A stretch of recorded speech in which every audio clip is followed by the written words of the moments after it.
Ladies and gentlemen, welcome back to TinyBlueGames.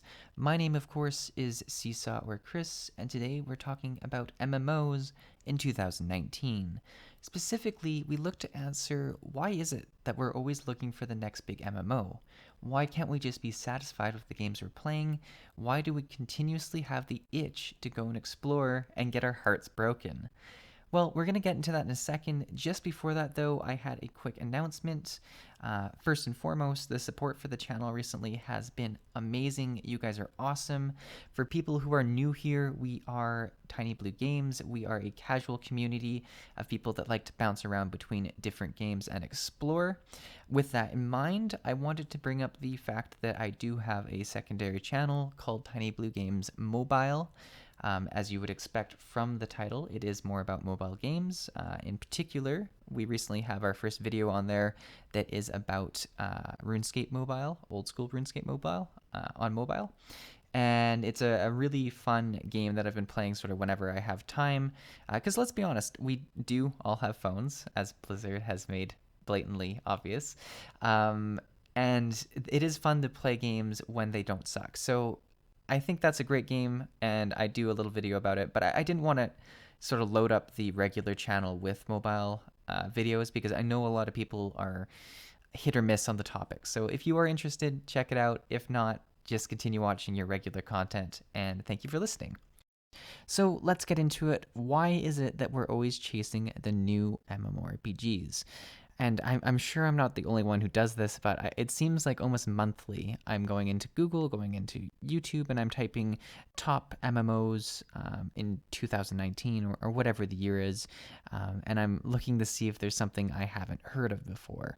And if there is, I get super hyped about it. I go and learn everything I can about it, and I see if it's going to be great. And I really put my eggs in the basket, and then it ends up being a flop, and I sort of start all over again.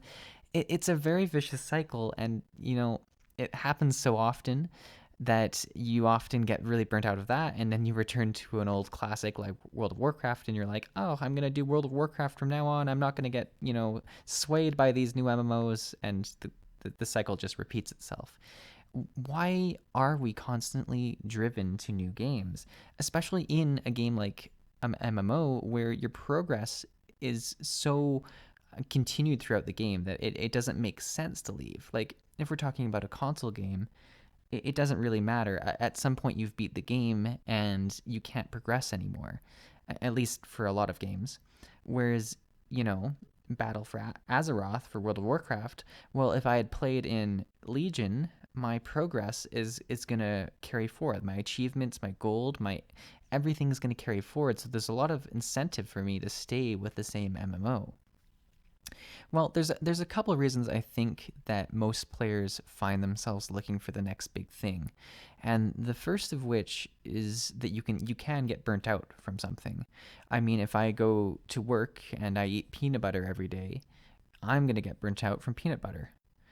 And I mean, some people love peanut butter and they could legit do that and not get burnt out, but I'm definitely someone that I can't take a peanut butter sandwich every day. I eventually am not going to want peanut butter. So let's relate the peanut butter back to MMOs.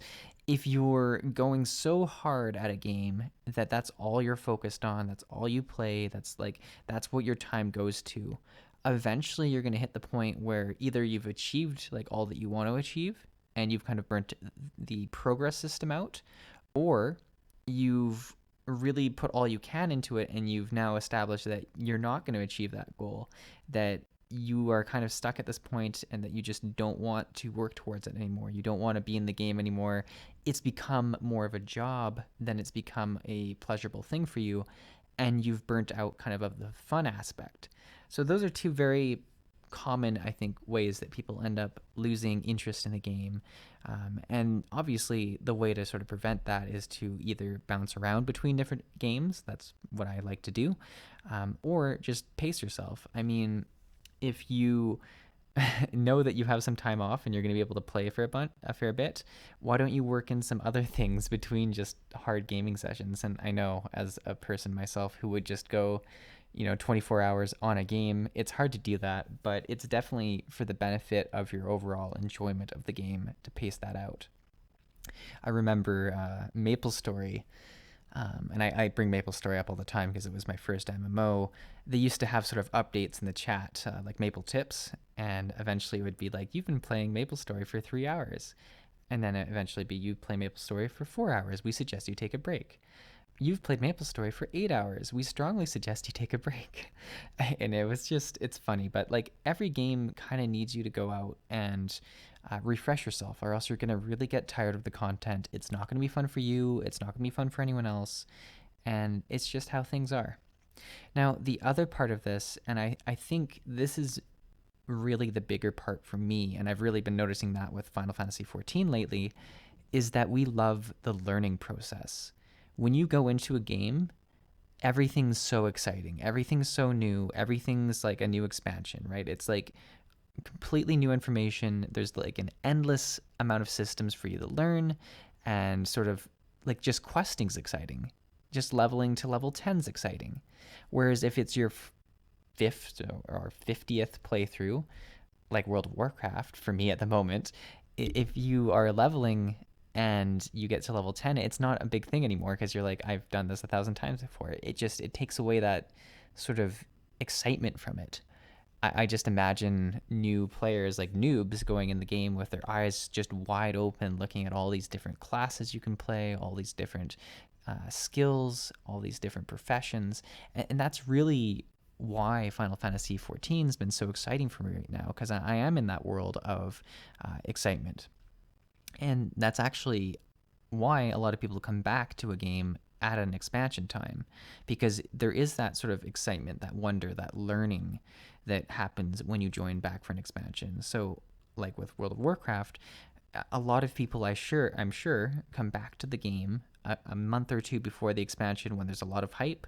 They play the expansion, they learn everything, they go through that honeymoon phase where they are just learning things, and then a couple months after they get to that, just repetitive cycle, and they're gone again. So there is that new phase with older games. It's 1 or 2 years, like it's whenever there's a big patch or an expansion.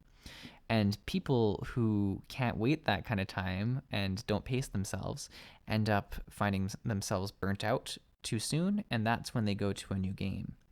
So I think that's the big reason why I often find myself going to new games, and it really has a lot to do actually with why I enjoy making videos on YouTube, because I think the learning process is so fun, and I think it's such a great way to engage with people. I mean, I've talked about this in other videos, that going through the learning process for Final Fantasy XIV has been one of the best MMO experiences I've had in such a long time. There's been so many people that have reached out to me to try and play with me, to try and help me. It's such a great feeling to be able to experience the content as someone who doesn't know everything. And it's also rewarding for the existing players, because that's another way that people kind of stay fresh in a game, is that instead of becoming a new player in a different game, or a new player in an expansion or something like that, they'll go and help new players experience a game that they're established in. And it's kind of the idea of experience the excitement through someone else's eyes, right? Like you're vicariously living that learning process again. And that's why you'll have so many people that do enjoy going back to see new players. Like there's obviously other reasons. Maybe you want them to join your guild or your free company or whatever. But the idea of being able to go back in time and enjoy specific moments. I mean, think about your favorite games or your favorite patches or something like that. Like raiding ICC in World of Warcraft, the ability to go back and do that for the first time, it's such a crazy feeling. Whereas as an established player right now, yes, that's not relevant content necessarily, but you could take someone who's new to the game back for a transmog run and show them what the raids like, what the bosses were like just seeing them experience such a great grand place again. It really it makes it so enjoyable. And then in terms of returning to the content, that does drive to another sort of emotional aspect, which is the nostalgia, right? Like that, the idea that you want to return to that first time you experienced it, that you want to look at the rose-colored glasses. And I mean, we're seeing that so much now with, remastered console games or classic servers for World of Warcraft, for Rift, for RuneScape. It's becoming such a trend now to bring people back to those worlds and really have them be noobs in a world that they've already been in, right? Because it's been, for World of Warcraft, how many years since people played Classic, right? They are going to go back. They're not going to know everything. They're going to be learning the game again, even though they've actually played the game. It's just been long enough now that it feels like an expansion, that it feels like a new place that they're going back to. So it's so interesting to see how games play on our emotions in those different ways. And, if you're not thinking about it, you're just like, the easiest thing to think is that the game itself has become bad, and that's why you want to move. It has nothing to do with you, it's the game. And sometimes that is the case. Like, Battle for Azeroth has a lot of flaws in it. People are leaving. But there's been plenty of great games that I've played that, like, should be the ideal MMO for me, but I've just left because of my own personal sort of, like, need to explore something new.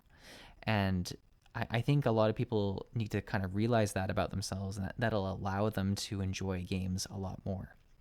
So hopefully this video has been helpful for you. It was kind of rambly. It was kind of all over the place. But I do enjoy doing sort of more general topic videos sometimes too. Of course, we've got more playthrough episodes coming for both Final Fantasy and MapleStory, as well as some videos about some new, well, not new, but some new games for the channel as well.